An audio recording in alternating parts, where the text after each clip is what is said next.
한때 그 이름은 거의 잊혀졌지만 그의 용기는 역사의 흐름을 뒤흔들었다. 그는 왕도 아니었고 예언자도 아니었으며 장군조차 아니었다. 그러나 그의 심장을 불사른 결단은 그의 백성의 운명을 바꾸었다. 그는 피할 수 없는 적과 맞섰고 전장의 공포, 전차를 타고 밀려오는 코끼리 군단의 위협 앞에서도 굴복 대신 희생을 선택했다.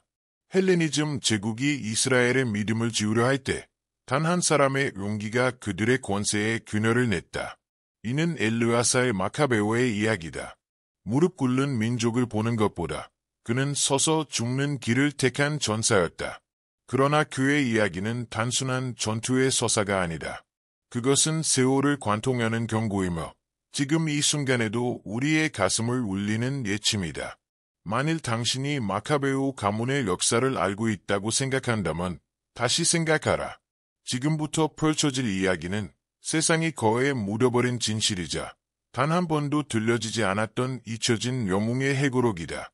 이 이야기를 통해 저항과 믿음의 참된 본질이 어떻게 피로 새겨졌는지 알게 될 것이다.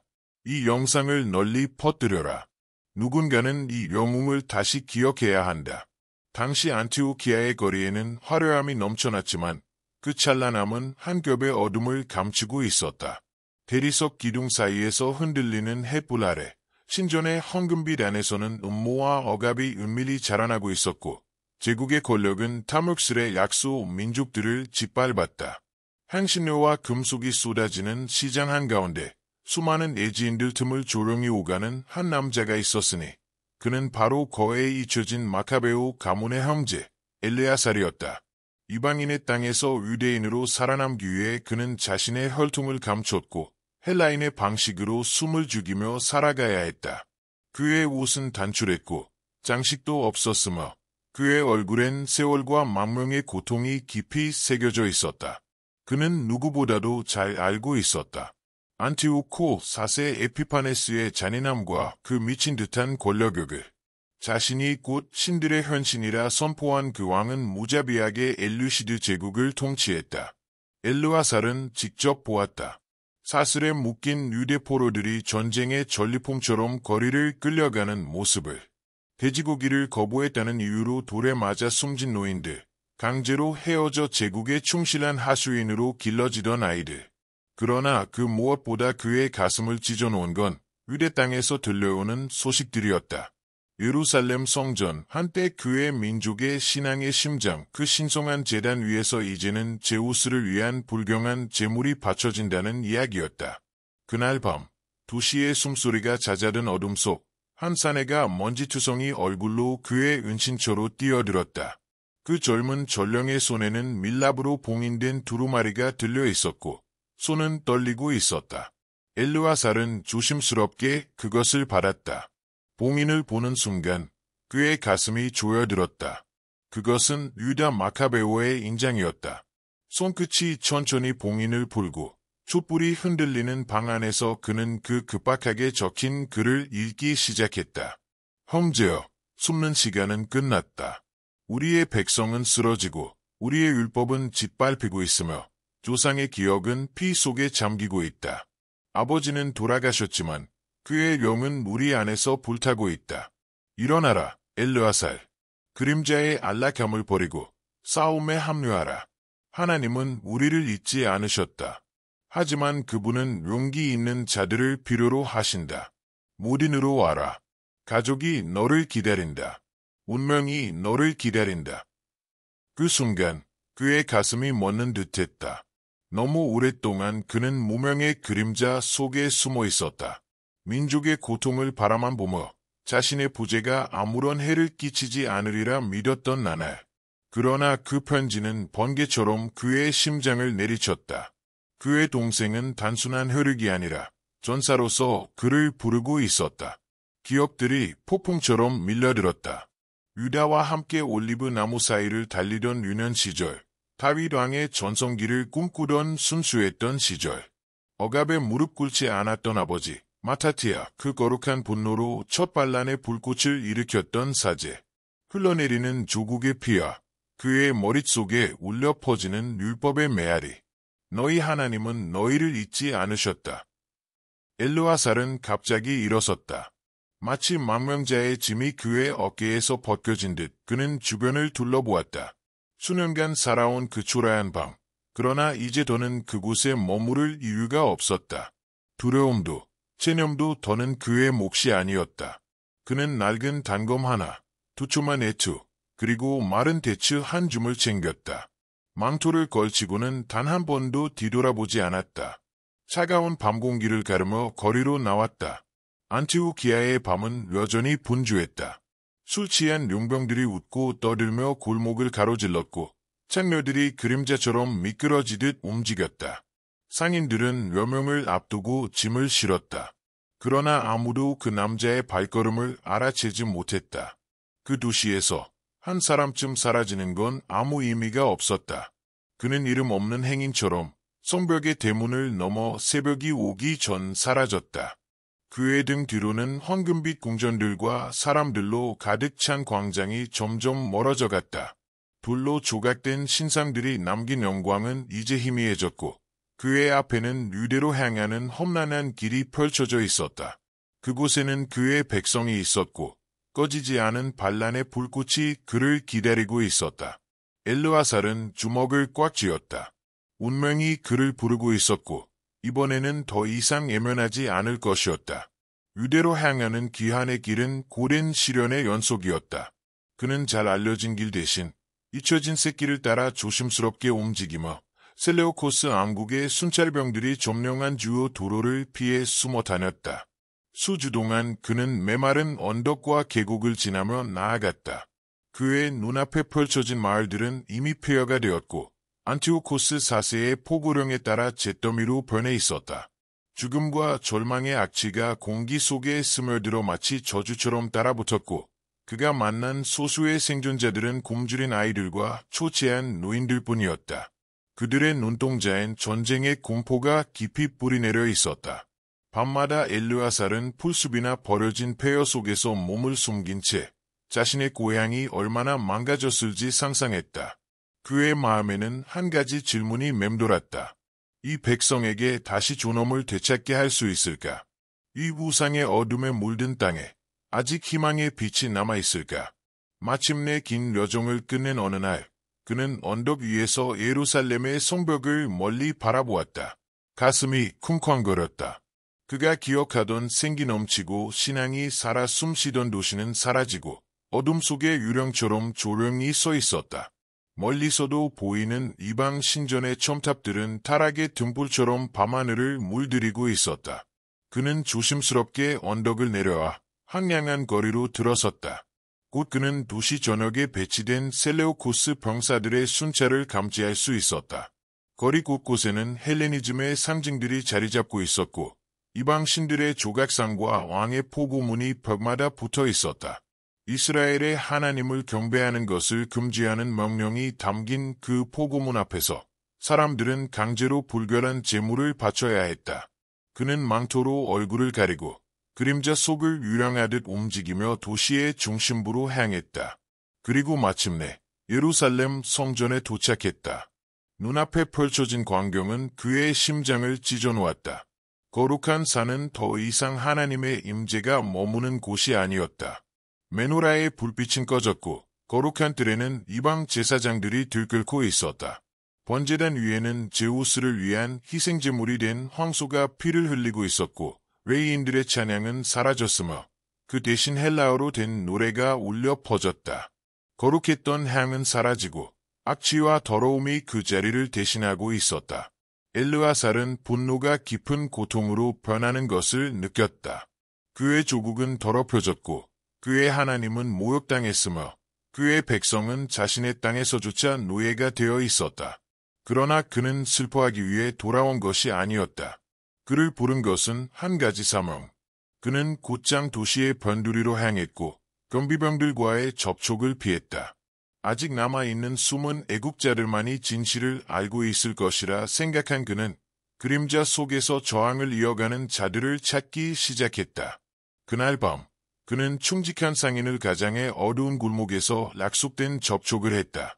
식량을 사겠다는 명분 아래 그는 한 남자를 만났다. 그 상인은 처음엔 경계했지만 엘르아살이 유다 마카베오라는 이름을 속삭이자 그 눈빛이 변했다. 따라오시오. 상인은 속삭였고 주위를 마지막으로 확인한 후 그를 비밀 통로로 안내했다. 그들은 지하의 오래된 터널을 따라 이동했다. 곧 어두운 지하 물실 속에서 불빛이 보였고 등불에 흔들리는 빛 아래 엘르아살은 가족의 얼굴을 마주했다. 유다는 지도자들과 격렬히 토론 중이었고 그의 형제 요나단은 칼날을 벼리고 있었으며 장남 시몬은 두루마리의 지도를 그리며 전략을 세우고 있었다. 그를 본 유다는 말을 멈췄고 형제들의 시선이 엘르아살에게 집중되었다. 눈빛이 마주친 순간 유다는 다가와 그의 팔을 단단히 잡았다. 형이 울 줄 알았어. 유다는 낮게 속삭였다. 엘르아살은 울컥하며 대답했다. 더 이상 멀리 있을 수 없었다. 그들은 거대한 석상처럼 서있던 돌 테이블 주위에 모였다.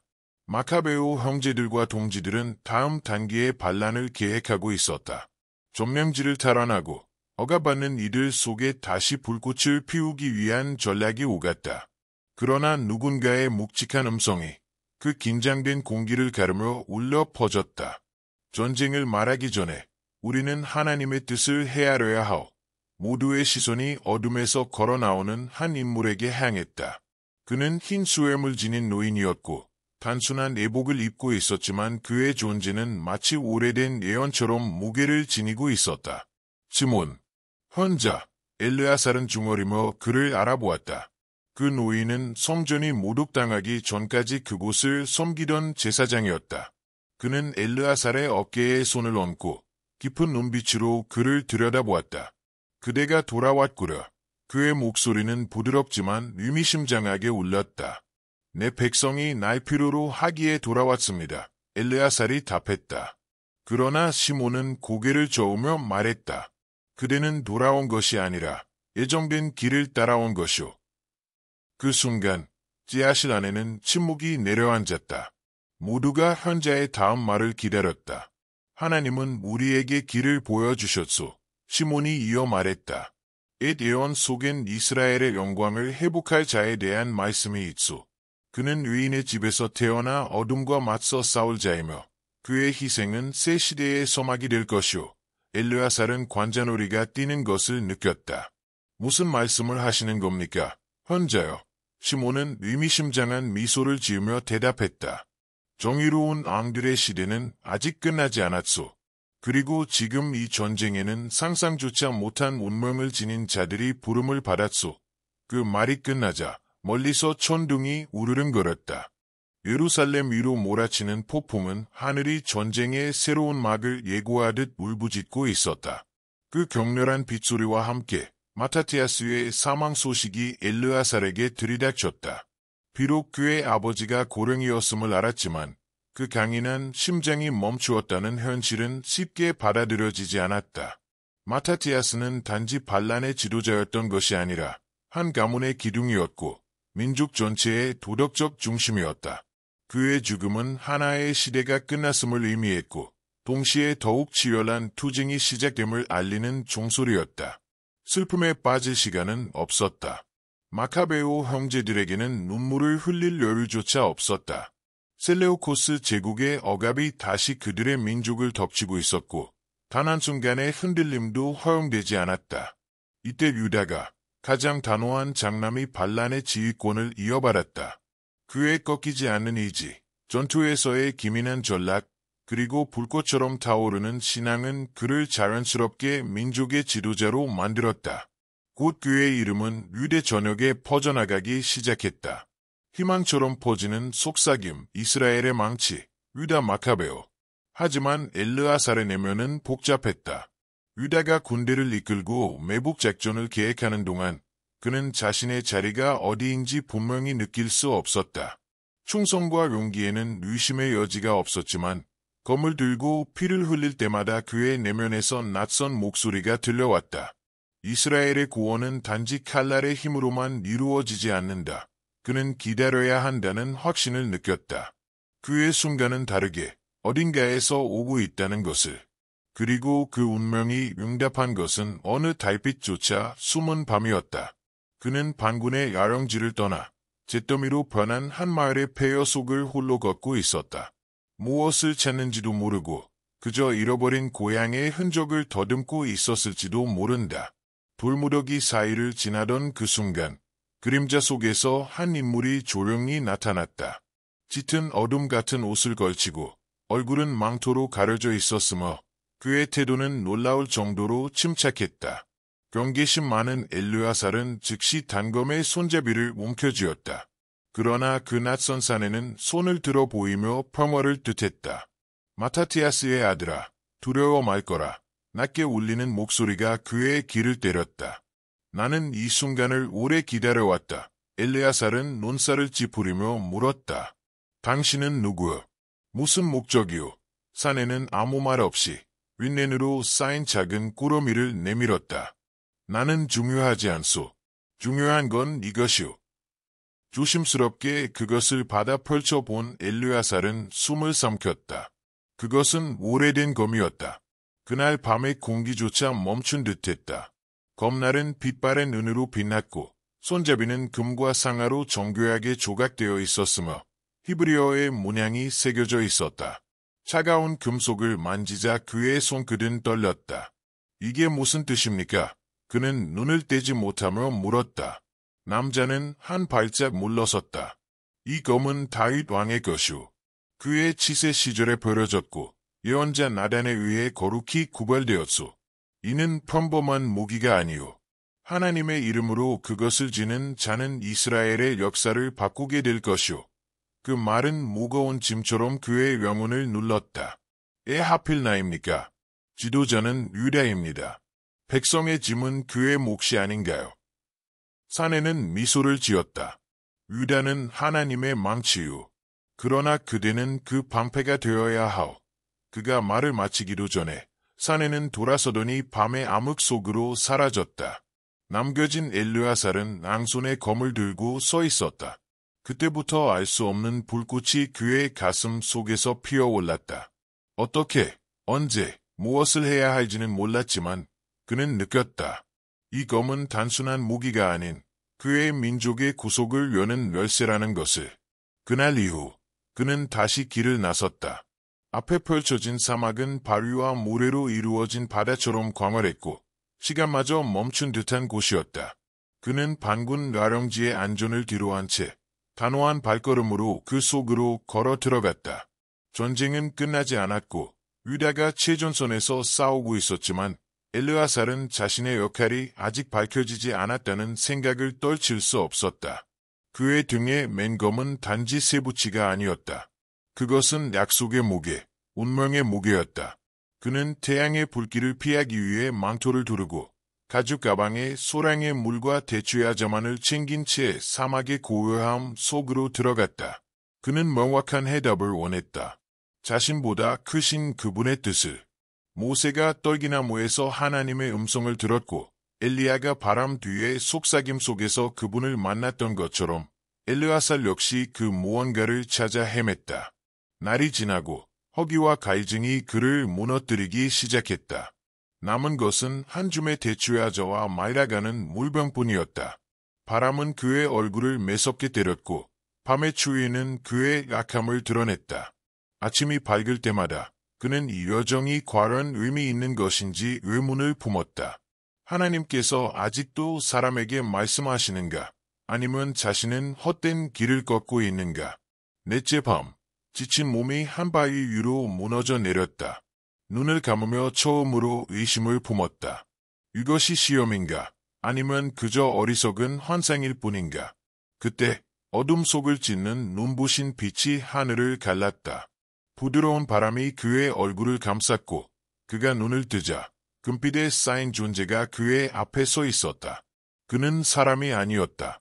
그의 옷은 말로 표현할 수 없는 순백이었고 얼굴은 평온했지만 그 안에는 인간을 넘어서는 위험이 담겨 있었다. 그의 날개는 장엄하게 펼쳐졌고 천천히 움직이며 마치 살아있는 불꽃처럼 빛나고 있었다. 엘르아살은 갑자기 무릎을 꿇었다. 어떤 말도 입에서 나오지 않았다. 마타티아스의 아들 엘르아살아. 그 음성은 천둥처럼 울려 퍼지면서도 동시에 바람 속의 속삭임 같았다. 천사의 목소리는 그의 내면 깊은 곳을 흔들었다. 어째서 너는 너의 목적을 의심하느냐? 전사의 심장은 요동쳤고 그는 떨리는 목소리로 중얼거렸다. 무엇을 해야 할지 모르겠습니다. 제 형이 반란의 지도자입니다. 그가 이 민족을 구원할 자입니다.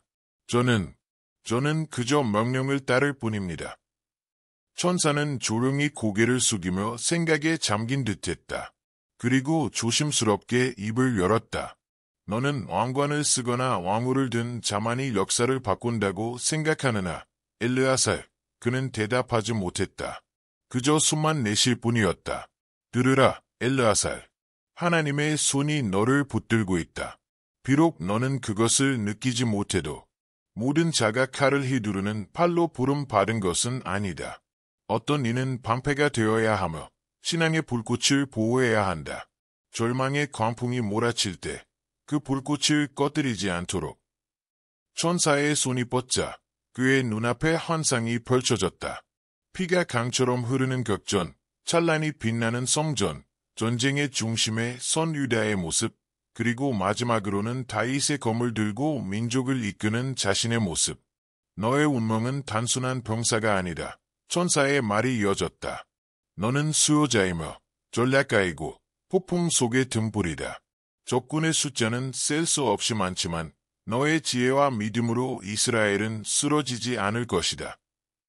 그 순간 모든 환상이 사라지고 빛도 점점 흐려지기 시작했다. 천사는 마지막으로 한마디를 남겼다. 기억하라. 승리는 항상 칼날로만 측정되지 않는다. 모든 것이 무너질 때에도 끝내 남는 진리가 진짜 승리다. 그 말과 함께 천사의 형상은 사라졌다. 동이 트자 엘르아살은 눈을 떴다.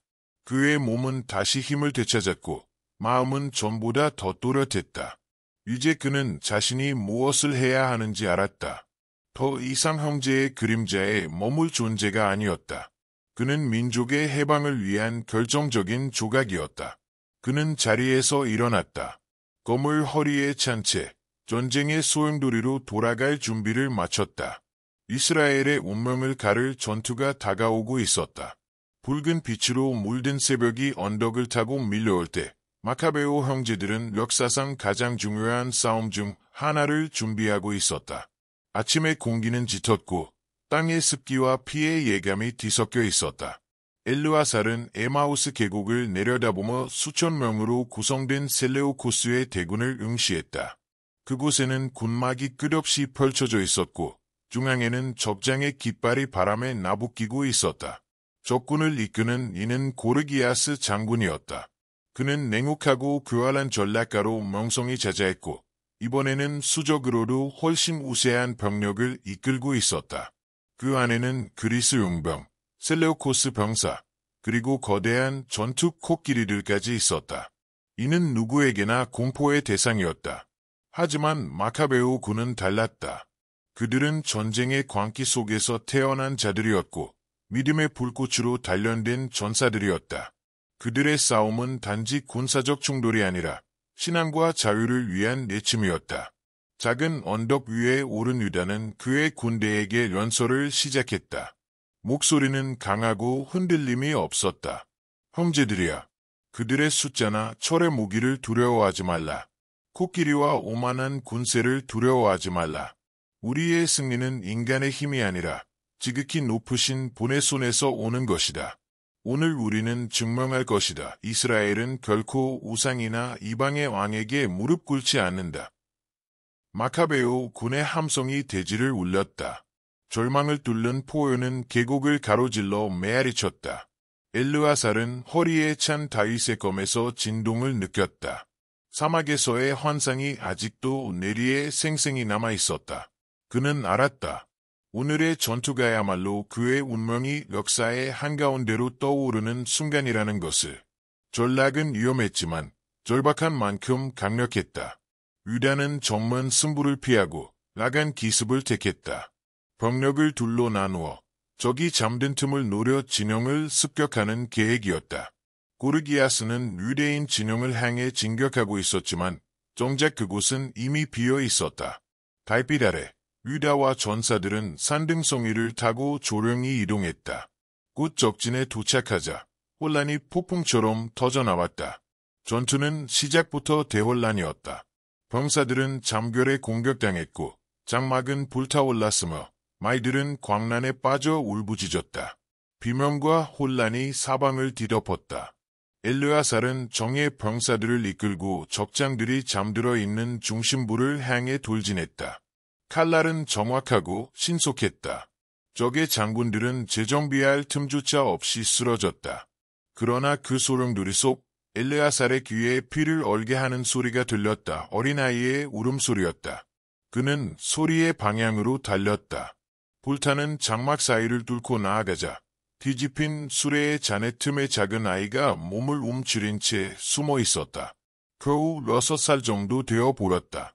눈은 공포에 사로잡혀 있었고 몸은 떨리고 있었다. 엘르아살은 단숨에 깨달았다. 이 아이는 셀레우코스 고위 장교의 아들일지도 모른다. 하지만 그 순간 어느 편인가 하는 문제는 중요하지 않았다. 그는 무릎을 꿇고 손을 뻗었다. 두려워하지 마. 그는 낮게 속삭였다. 내가 널 데려갈게. 그러나 아이는 공포에 굳어 아무런 반응도 보이지 않았다. 그 순간 엘르아살의 귀에 거칠게 내딛는 발소리가 등 뒤에서 울려 퍼졌다. 그는 반사적으로 몸을 돌렸고 날카롭게 내리치는 칼을 들고 달려드는 셀레우코스 병사를 눈앞에서 마주했다. 본능이 이끌었다. 그는 검을 회전시키며 순식간에 상대의 일격을 강하게 막아냈다. 충격이 팔을 타고 전해졌지만 엘르아살의 움직임은 번개처럼 빨랐다. 유란한 회전으로 그는 병사의 가슴을 꿰뚫었고 적은 피를 흘리며 그의 발치에 쓰러졌다. 그는 숨을 고를 틈도 없이 어린아이를 품에 안았다. 자신의 망토로 아이를 감싼 채 불타는 진영을 빠져나와 안전한 곳으로 아이를 데려갔다. 그를 지켜라. 엘르아살은 명령했다. 전쟁에선 아무 아이도 죽어서는 안 된다. 전장으로 돌아왔을 때 마카베오 형제들은 이미 기습에 성공하고 있었다. 고르기아스 장군은 자신의 진영이 불타고 장수들이 살해되었다는 사실에 혼란에 빠졌고 명령계통을 상실한 병사들은 전열을 흩트리며 도망쳤다. 새벽 햇살이 대지를 비출 무렵 마카베오의 승리는 확정되었다. 수적으로 열세였던 유대 전사들이 상상조차 못했던 기적을 이룬 것이다. 이 소식은 유대 전역으로 퍼져나갔다. 백성들의 가슴 속에 꺼져가던 희망의 불씨가 다시 살아났다. 먼지와 피로 덮인 엘르아살은 태양이 떠오르는 지평선을 바라보며 서 있었다. 그는 오늘 명예롭게 싸웠고 무고한 생명을 구했으며 단순한 전사를 넘어선 존재로서 자신의 역할을 증명해냈다. 그는 유다에게 다가갔다. 유다는 팔짱을 낀 채 전장의 폐허를 바라보고 있었다. 오늘 우리는 이겼습니다. 엘르아살이 말했다. 유다는 고개를 끄덕였지만 표정은 어두웠다. 그래. 그러나 전쟁은 아직 끝나지 않았다. 엘르아살은 검의 손잡이를 꽉 쥐며 응답했다. 그렇다면 오늘을 기억합시다. 우리는 단지 전투에서의 승리를 위해 싸우는 것이 아닙니다. 우리는 신앙의 생존을 위해, 우리 뒤를 이을 이들을 위해 싸우는 것입니다. 유다는 그의 눈을 바라보며 고개를 끄덕였다. 넌 단지 병사가 아니야. 형제여. 오늘 너의 행위는 잊히지 않을 것이다. 그 말과 함께 엘르아살은 자신의 여정이 이제 막 시작되었음을 깨달았다. 에마우스 전투의 승리는 유대 땅에 울려 퍼졌다. 그러나 그 메아리와 함께 안티오코스 4세 에피파네스의 분노도 솟구쳤다. 안티오키아의 궁전에서 왕은 보고를 듣고 증오에 물든 얼굴로 자리에서 벌떡 일어났다. 한 무리의 반란자들이 제국의 정규군을 격파했다는 사실을 그는 받아들일 수 없었다. 이 오만한 히브리 놈들이 내 뜻을 거슬러니 왕은 분노로 떨리는 주먹으로 옥좌의 팔걸이를 내리쳤다. 자존심이 짓밟힌 왕은 복수를 명령했다. 더 많은 병력을 보내는 것만으로는 부족했다. 그는 유대인의 영혼을 무너뜨릴 새로운 방법을 계획했다. 학살이었다. 그가 내린 포고령은 냉혹했다. 마카베오를 지지하는 마을은 전멸시킬 것, 남성은 직결 처형하고 여성은 노예로 팔며 아이들은 이방 신전의 제물로 바칠 것 이 명령은 마치 칼처럼 유대 전역에 퍼졌다. 베들레헴에서 헤브론에 이르기까지 전령들이 끔찍한 소식을 전했다. 마을은 불타고 성전은 무너졌으며 성스러운 율법은 찢겼다. 엘르아살은 이 소식을 들으며 몸속이 차갑게 얼어붙는 듯한 공포를 느꼈다. 이는 단순한 군사적 보복이 아니었다. 민족을 뿌리째 말살하려는 계산된 학살이었다. 살아남은 이들마저 믿음을 포기하도록 강요받고 있었다. 그는 낮게 중얼거렸다. 이건 전쟁이 아니다. 말살이다. 멀리 연기가 피어오르는 폐허를 바라보며 그는 이를 악물었다. 유다는 병사들을 불러 모았고 대책회의를 열었다. 마을을 구하기 위한 전술들이 논의되었다. 하지만 엘르아살의 눈빛은 달랐다. 그는 갑자기 나섰다. 내가 적진에 잠입하겠습니다. 유다는 놀라며 되물었다. 너무 위험해. 그들이 정체를 알게 되면 너는 곧바로 처형당할 것이다. 하지만 엘르아살은 다윗의 검을 움켜쥔 채 굳건하게 말했다. 위험해서가 아니라 반드시 해야만 합니다. 단순히 전투로 그들을 막는 것만으로는 부족합니다. 나는 알아야 합니다. 안티오코가 무엇을 꾸미는지, 그의 진짜 목적이 무엇인지. 유다는 더 이상 말리지 않았다. 그는 형제의 결심이 충동이 아닌 확신에서 비롯된 것임을 알고 있었다. 엘르아살은 거칠고 남노한 옷을 입고 얼굴에 먼지를 묻혀 노예 행세를 하며 셀레오코스 영토로 들어섰다. 며칠 동안 그는 포로들과 섞여 고개를 숙이고 침묵하며 걸었다. 그리고 마침내 벳수르 예곽에 위치한 거대한 군영에 도착했다. 그 중심에는 신전처럼 솟은 거대한 천막이 있었다. 그곳은 마치 거짓 신의 왕자처럼 번뜩이는 푸른 햇불과 이방 언어의 찬송으로 가득 차 있었다. 엘르아살은 몰래 그 안을 엿보았다. 그리고 그가 본 것은 심장을 얼어붙게 만들었다. 안티오코 에피파네스는 금빛 예복과 자주색 망토를 두르고 괴이한 모습을 한 제사장들에게 둘러싸여 있었다. 천막 바닥에는 이상한 문자로 새겨진 누런이 있었고 그 안에 비인간적인 형상의 우상들이 놓여 있었다. 사제들은 낮고 무거운 소리로 기이한 찬송을 불렀고 동물들이 제물로 희생당하고 있었다. 피는 땅의 틈 사이로 스며들며 무언가 보이지 않는 존재에게 빨려들듯 흘러갔다. 그리고 그때 왕이 입을 열었다. 불사의 신들이여, 이 제물을 받으시고 아이의 자손을 뿌리째 뽑아낼 힘을 내게 주소서. 엘르아살의 등골을 찌르는 소름이 흘렀다. 이것은 단순한 우상 숭배가 아니었다. 무언가 알 수 없는 힘을 불러내려는 시도였다. 텐트 안의 공기는 싸늘하게 식어갔고 갑작스레 찬바람이 천막을 스쳤다. 밤은 여전히 따스했지만 지면 아래에서 울려오는 깊고 거친 신음소리가 공기를 갈랐다. 그것은 마치 땅 자체가 탄식하는 듯한 소리였다. 제사장들은 갑자기 무릎을 꿇고 알아들을 수 없는 말로 중얼거리기 시작했다. 엘르아살은 그 자리에서 도망치고 싶은 충동을 느꼈지만 어떤 힘이 그를 그 자리에 붙잡아 두었다.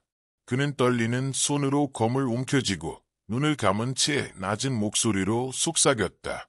세마 이스라엘, 아도나이 엘로헤이누, 아도나이 에아드. 그 순간 바람이 멎었다. 햇불이 흔들렸고 그 주위에 서 있던 우상들의 표면이 갈라지기 시작했다. 보이지 않는 어떤 힘이 그들을 거부하고 있었다. 안티오코는 얼굴을 찡그리며 주위를 살폈다.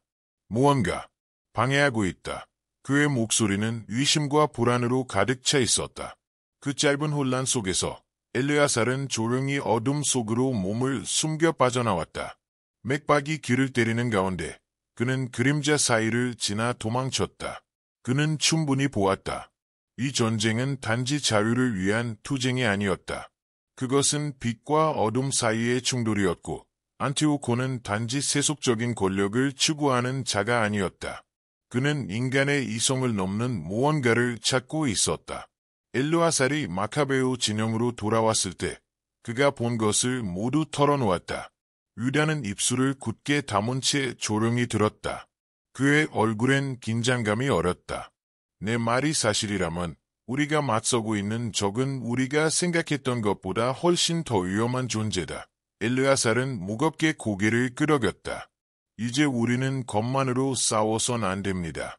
영으로도 맞서야 합니다. 이 전쟁은 우리가 상상했던 것보다 훨씬 크고 깊습니다. 유다는 검을 하늘로 높이 들며 외쳤다. 그렇다면 우리가 가진 모든 것을 다해 싸울 것이다. 이는 단지 땅을 위한 전투가 아니라 우리 백성의 영혼을 위한 전쟁이다. 마카베오들은 다음 전투를 준비했다. 그러나 이제 엘르아살은 깨달았다. 그들이 싸우는 상대는 단순한 군대가 아니었다. 그것은 보이지 않는 훨씬 더 어두운 무언가였다. 세월은 피와 재로 물든 강처럼 흘러갔다. 마카베오가 봉기를 시작한 날로부터 수년이 지났고 전쟁은 수그러들지 않았다. 오히려 유대 전역으로 확산되며 폭풍처럼 번져나갔다.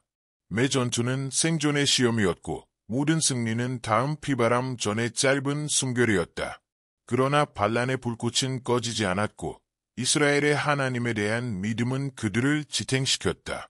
유다 마카베오는 놀라운 전략가로 성장했고 굳건한 결단력으로 여러 도시에서 안티오코의 군세를 몰아냈다. 엘르아살 역시 그의 가장 신뢰받는 책사가 되었고 험한 지형을 이용해 적군을 매복하고 무력화시키는 전술로 명성을 떨쳤다. 그러나 하나의 목표는 여전히 남아있었다. 예루살렘. 거룩한 도시는 여전히 이방인의 손에 있었고 하나님의 성전은 모욕당한 채 방치되고 있었다. 그리하여 셀레우코스 군의 사기가 약해지고 병력이 흩어지기 시작하자 마카베오들은 마침내 기회를 보았다. 병력은 적었지만 그들의 결의는 단단했다. 그들은 예루살렘을 향해 행군했다. 성벽은 결코 무너뜨릴 수 없는 것이 아니었지만 적은 성전 내부의 진을 치고 요새처럼 삼고 있었다. 그들은 유대인들이 절대 성전을 파괴하지 못하리란 믿음을 이용하고 있었다. 엘르아살은 지형을 면밀히 관찰했다. 그들은 장기전을 벌일 수 없었다. 속전속결이 필요했다. 그들이 이곳에서 하나님을 모욕하도록 더는 내버려둘 수 없다. 유다가 단호히 외쳤다. 필요하다면 힘으로라도 되찾아오겠다. 하지만 엘르아살은 다른 방안을 제안했다. 우리는 그들의 방식대로 싸우지 않을 것입니다. 오히려 그 방식이 그들 발목을 잡게 만들죠. 밤의 어둠 속에서 마카베오들은 소규모로 나뉘어 도시 안으로 침투했다. 전략적 요충지를 조용히 장악했고 아무도 그들의 존재를 알아채지 못했다. 셀레우코스 병사들이 공격을 인지했을 때는 이미 늦어 있었다. 거리엔 비명이 울려 퍼졌고 전투는 번개처럼 빠르게 번졌다. 이스라엘 백성은 인간을 넘는 힘으로 싸웠다. 그것은 단지 성벽을 지키는 싸움이 아니었다.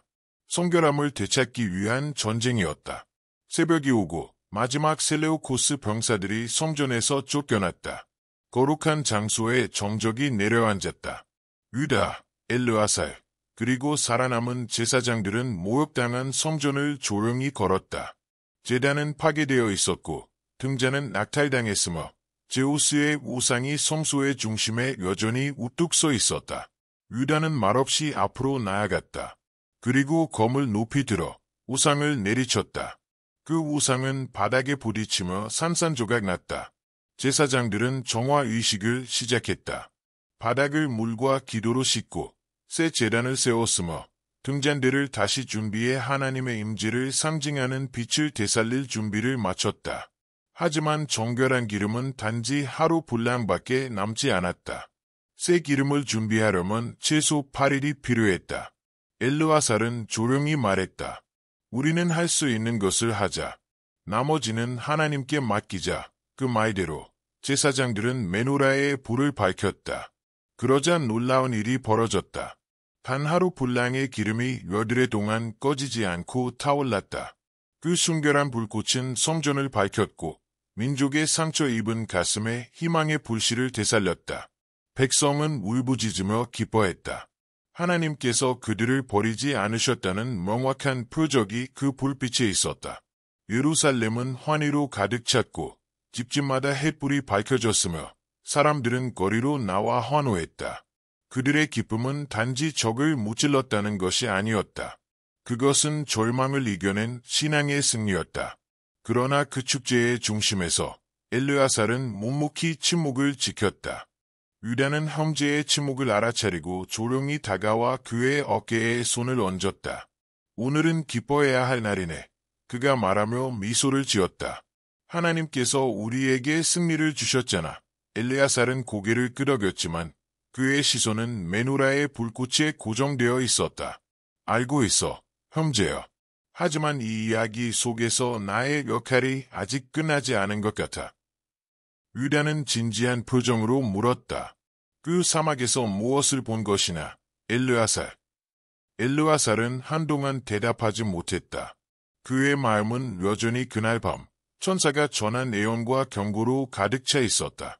오늘 하나님은 우리에게 승리를 주셨습니다. 그가 마침내 입을 열었다. 그러나 어둠은 아직 저편에 숨어 있습니다. 뭔가 더 큰 것이 오고 있어요. 우리가 아직 완전히 이해하지 못한 무언가가. 유다는 한숨을 쉬었다. 그렇다면 그때가 오면 우린 함께 맞서 싸우자. 하지만 엘르아살은 알고 있었다. 그가 마주할 전투는 검으로 싸울 수 있는 전투가 아니었다. 그의 사명은 아직 끝나지 않았다.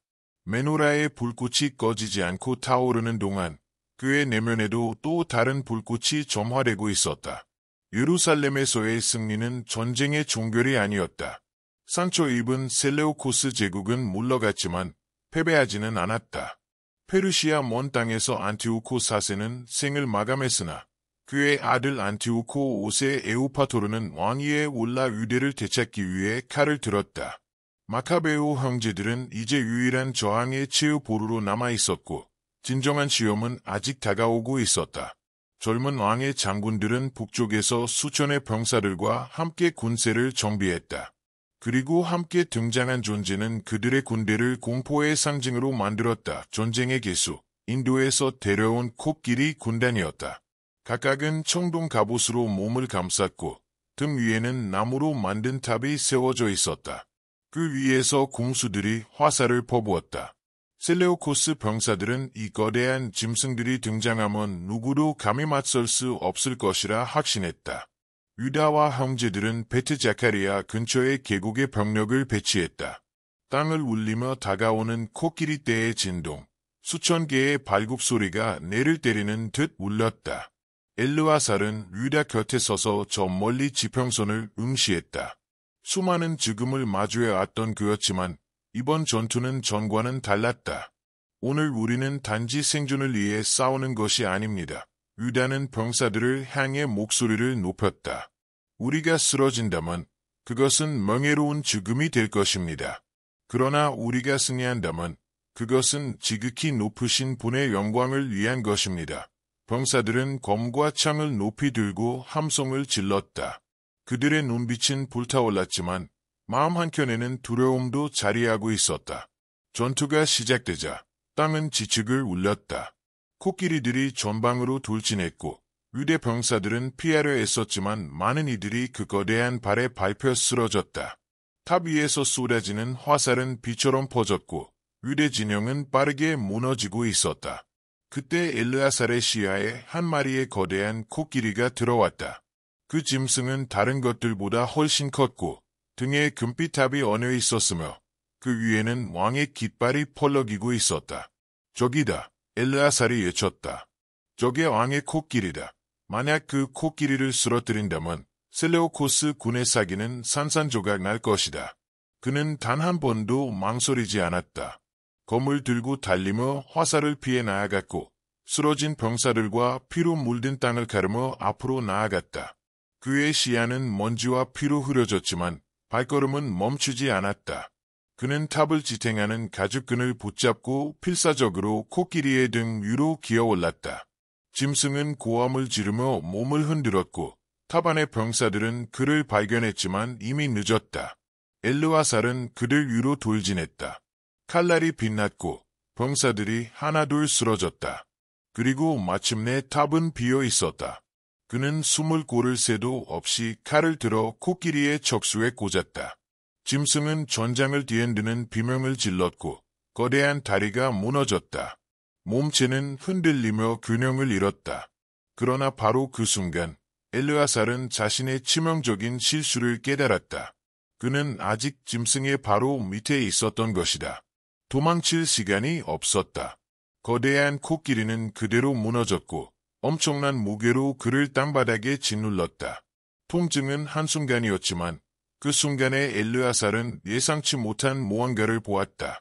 전장이 사라졌고 그는 전혀 낯선 언덕 위에 서 있었다. 그 언덕에서 바라본 예루살렘은 그가 알던 도시가 아니었다. 그것은 빛으로 감싸인 도시였고 재건된 성전이 눈부신 영광으로 빛나고 있었다. 그는 음성을 들었다. 전장의 전우들이 아닌 미래 세대의 목소리. 거리에는 히브리 아이들이 웃으며 뛰놀고 있었고 가족들은 등불을 들고 기쁨에 가득 찬 축제를 벌이고 있었다. 그리고 그 모든 한가운데 성전의 문턱에 한 인물이 서 있었다. 흰 옷을 입고 자비와 지혜가 가득한 눈을 가진 인물이었다. 그의 얼굴은 설명할 수 없는 빛으로 가득 차 있었다. 엘르아살이 다가가려 하자 그 인물은 입을 열었다. 너의 희생은 헛되지 않을 것이다. 이스라엘의 자유는 너의 용기로 새겨질 것이다. 평안히 쉬어라, 엘르아살. 너는 내 사명을 다 이루었노라. 그 말은 그의 영혼을 어루만지는 향기로운 기름 같았다. 그 순간 환상은 사라졌다. 그가 본 마지막 장면은 성전 안에서 밝게 타오르는 메노라의 불빛이었다. 그리고 마지막 숨을 내쉬며 엘르아살 마카베오는 눈을 감았다. 그의 이름은 영원히 잊히지 않을 것이다. 전장의 고요함은 갑작스럽게 찾아왔다. 마치 꺼져버린 등잔의 연기가 허공에 퍼지듯 소문은 빠르게 번졌다. 엘르아살이 쓰러졌다는 사실은 유대 진영을 침묵 속으로 몰아넣었다. 살아남은 병사들은 그 거대한 코끼리의 잔해 아래 깔린 엘르아살의 몸을 발견했다. 바로 그 짐승은 그가 자신의 손으로 쓰러뜨린 것이었다. 그의 희생은 단 한순간의 기회를 만들어냈고 적의 사기를 꺾는 결정적 열쇠가 되었다. 하지만 전쟁은 아직 끝나지 않았다. 유다 마카베오는 이 소식을 듣고도 눈 하나 깜빡이지 않았다. 수년간 그는 많은 전우들의 죽음을 지켜봤지만 자신의 형제를 잃으리라고는 상상하지 못했다. 엘르아살은 단순한 전사가 아니었다. 그는 지혜와 믿음의 상징이었고 이 싸움이 단지 칼과 피의 충돌이 아님을 누구보다 깊이 이해한 사람이었다. 그는 진리의 빛으로 싸운 자였다. 그날 밤 베트 자카리아의 평야를 어둠이 덮자 마카베오들은 엘르아살의 시신을 조심스럽게 수습해 예루살렘으로 옮겼다. 깨끗한 수유로 감싸 그의 육신은 조용히 돌무덤에 안치되었고 그 무덤은 그의 아버지 마타티아스가 잠든 장소 근처에 놓였다. 무덤이 봉인되자 엘르아살의 운명을 처음부터 꿰뚫어보았던 현자 시몬이 조용히 전사들 사이로 걸어 나왔다. 그는 애도에 잠긴 무리 앞에서 입을 열었다. 희망 없는 자들처럼 슬퍼하지 마시오. 그의 목소리는 낮았지만 깊은 힘을 지니고 있었다. 엘르아살은 헛되이 죽은 것이 아니오. 병사들은 그를 바라보며 숨을 죽였다. 그들은 그의 말 한마디 한마디에 귀를 기울였다. 지극히 높으신 분의 길은 사람의 길과 같지 않소. 엘르아살은 이 싸움이 단순한 전쟁이 아니라는 것을 알았소. 그는 우리가 아직 보지 못한 것을 보았소. 오늘 우리가 승리를 노래할지라도 이스라엘의 운명은 앞으로 더 많은 시련을 마주할 것이오. 유다는 시몬의 말을 곱씹으며 물었다. 그게 무슨 뜻입니까? 시몬은 천천히 고개를 들었다. 앞으로 이 백성은 자유의 대가를 잊을 것이오. 조상의 길을 따르지 않는 지도자들이 일어날 것이며 지금은 성전이 빛나고 있지만 언젠가는 그 빛조차 가려지려 할 때가 올 것이오. 유다는 주먹을 움켜쥐며 결의에 찬 눈빛으로 대답했다. 그렇다면 우리는 그 희생이 잊히지 않도록 해야만 합니다. 며칠 후 한 젊은 서기관이 소명을 받았다. 그의 이름은 나단. 그는 엘르아살과 마카베오 형제들의 이야기를 양피지에 기록하라는 신성한 사명을 받았다. 갈대 펜과 검은 잉크를 손에 쥔 그는 매일 밤 기름 등잔불 아래 앉아 글을 썼다. 그는 노인의 말, 병사들의 기억, 선지자들의 환상을 떠올리며 조심스레 글자를 써 내려갔다. 기억되어야만 한다. 그는 속삭이며 히브리어 문장을 새겼다. 그의 이야기는 우리의 이야기이다. 그리하여 시간은 흘렀고 엘르아사의 마카베오의 이름은 단순한 전사를 넘어서 하나의 위산으로 기록되었다. 사막의 바람은 여전히 모래 언덕을 휘돌며 먼지를 일으켰고 햇빛 아래 황금빛 먼지는 춤추듯 떠올랐다.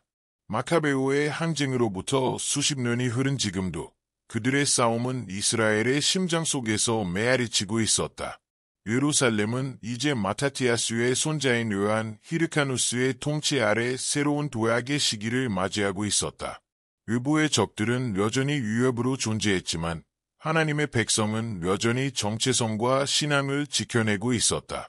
그러나 그들의 역사는 사람들의 기억 속에서 서서히 희미해지고 있었다.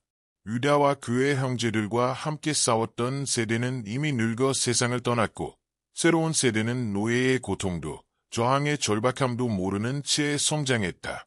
하지만 땅은 잊지 않았다. 인간이 묻으려 해도 흙은 기억하고 있었다.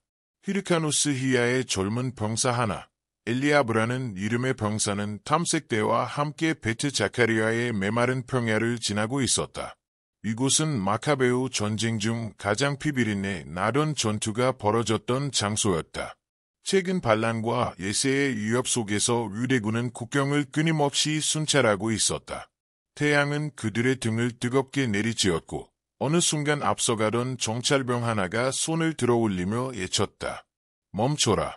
엘리아브는 즉시 말에서 내려 그가 가리킨 곳으로 걸어갔다. 그곳 모래와 바위 사이에 반쯤 묻힌 오래된 검의 손잡이가 드러나 있었다. 그의 손가락이 떨리며 그것을 향해 뻗었다. 그는 이 검을 본 적이 없었지만 어딘가 익숙한 감각이 그의 내면을 강하게 흔들었다. 힘겹게 뽑아낸 검은 세월의 흔적에도 불구하고 햇빛 아래 은은한 광채를 머금고 있었다. 손잡이에는 히브리어로 새겨진 문양들과 함께 중앙에 벌 모양의 상징이 새겨져 있었다. 엘리아브는 등줄기를 타고 전율이 흐르는 것을 느꼈다. 이게 무엇이지? 그가 숨죽이며 물었다. 함께 있던 노병 하나가 다가와 검을 조용히 내려다보았다. 그의 눈이 커졌고 입가에 경외심 어린 떨림이 번졌다.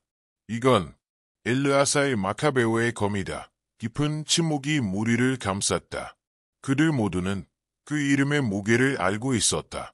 그 코끼리를 향해 돌진했던 전사, 베트 자카리아 전투에서 두려움을 모르고 자신을 던졌던 자, 유다 마카베오의 형제, 죽기 전 누구도 보지 못한 것을 보았던 남자 엘르아살. 엘리아브는 자신의 심장이 터질 듯 뛰는 것을 느꼈다. 이 검이 다시 우리에게 돌아온 것은 그는 속삭였다. 아직 우리에게 가르쳐야 할 것이 있다는 뜻이다. 그들은 조심스럽게 그 검을 린넨 천으로 감싸고 예루살렘으로 가져갔다. 그 소식은 삽시간에 도시 전역으로 퍼져나갔다. 마치 메마른 들판에 불이 번지듯 사람들의 입에서 입으로 검의 발견이 전해졌다. 요한 히르카누스 자신이 직접 성전으로 와서 전설의 무기를 보았다. 그는 경외심에 젖은 눈으로 검을 들고 손잡이에 새겨진 오래된 히브리어 문장을 읽었다. 내 조부께서 이 사람과 함께 싸우셨지. 그는 낮게 말했다. 이 검은 이스라엘 저항의 상징이다. 그는 그 자리에 모인 사람들을 바라보며 눈빛을 굳게 다잡았다. 우리는 우리 앞선 자들의 희생을 잊어서는 안 된다. 그들은 우리에게 자유를 주었고 우리는 그것을 지켜야 할 책임이 있다. 그날 밤 엘레아살의 검은 성전 한가운데 놓였다. 단지 무기가 아닌 하나님의 약속과 기억의 메아리로. 후대들은 그 검을 보며 깨달을 것이다. 승리는 단지 힘으로 쟁취되는 것이 아니라 믿음과 지혜, 그리고 진리를 지키겠다는 의지로 이루어지는 것임을. 그리하여 시간이 흐르고 흘러도 엘르아사의 마카베오의 이름은 잊혀지지 않았다. 그의 희생은 이스라엘의 기억 속에 꺼지지 않는 불꽃으로 살아있었다. 황금빛 해가 예루살렘 지붕 위를 천천히 흘러가며 도시는 따뜻한 빛으로 감싸였다. 그러나 거리에는 불안이 감돌고 있었다. 마카베오 항쟁으로부터 수세기가 흐른 지금 아사 가문이 한때 영광스럽게 다스렸던 예루살렘은 이제 새로운 굴레 아래 있었다. 로마 제국의 압제, 시간은 변했다. 성벽은 여전히 위험 있게 솟아 있었지만 그 안에 백성은 분열되어 있었다. 어떤 이는 이스라엘의 독립회복을 갈망했고 또 다른 이들은 로마의 지배를 체념처럼 받아들이고 있었다. 공기는 무언가 일어날 듯한 조용한 폭풍처럼 무거웠다. 그날 오후 상인과 제사장, 순례자들로 북적이는 성전 입구에 낯선 나그네 하나가 모습을 드러냈다. 그는 먼지투성이의 옷을 입었고 손에는 오래된 나무 지팡이를 들고 있었다. 그의 수염은 자라 있었고 햇빛에 그을린 피부는 오랜 여정을 말해주고 있었다. 그는 장터에 서서 주위를 천천히 둘러보았고 마치 이곳이 처음이 아닌 듯한 눈빛으로 모든 것을 바라보았다. 몇몇 사람들이 그의 주위를 맴돌기 시작했다. 그가 갑자기 외쳤기 때문이다. 이스라엘의 자손들이여, 들으라. 나는 이 세상의 것이 아닌 한 왕국의 소식을 전하노라. 장사꾼들의 애침이 멎고 성전으로 향하던 제사장들도 걸음을 멈췄다. 로마 병사들은 불신의 눈초리로 그를 지켜보았다. 무슨 말을 하는 것이오?